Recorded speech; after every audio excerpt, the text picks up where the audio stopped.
اعوذ باللہ من الشیطان الرجیم بسم اللہ الرحمن الرحیم الحمد للہ رب العالمین والصلاة والسلام علی محمد وعلی آلہ وسلم۔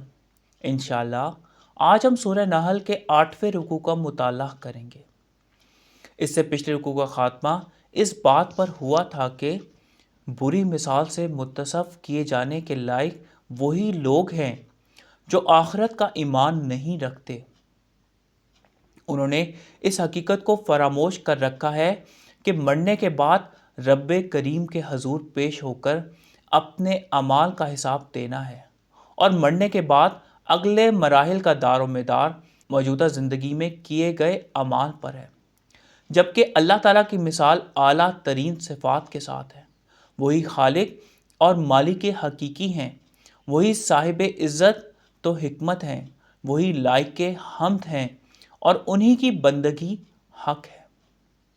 آئیے مطالعہ قرآن کا آغاز اس دعا کے ساتھ کرتے ہیں کہ اللہ تعالیٰ اپنے حبیب رحمت للعالمین صلی اللہ علیہ وآلہ وسلم کے طفیل ہمیں قرآن کریم کا صحیح مفہوم عطا فرمائے، آمین۔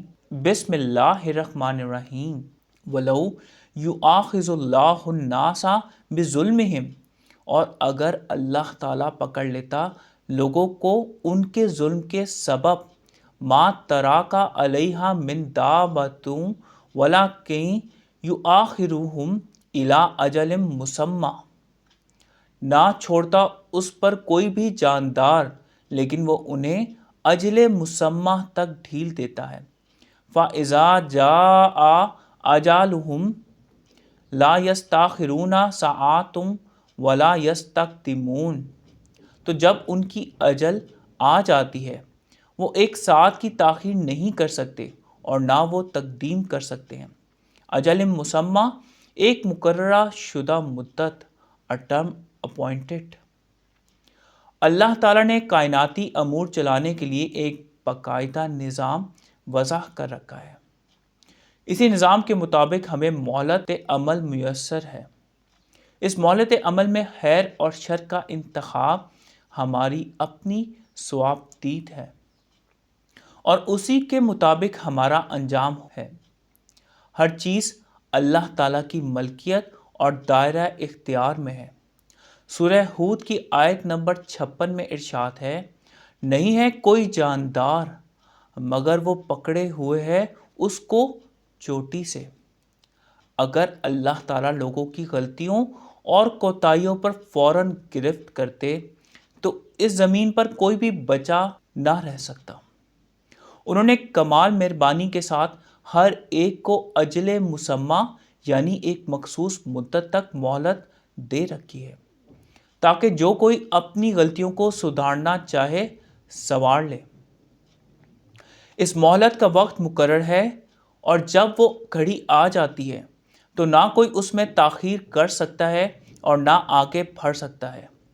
اجل مسمى کے بعد ہر کسی کو اپنا حساب دینا ہے، اور اسی کے مطابق اگلے مراحل ہیں۔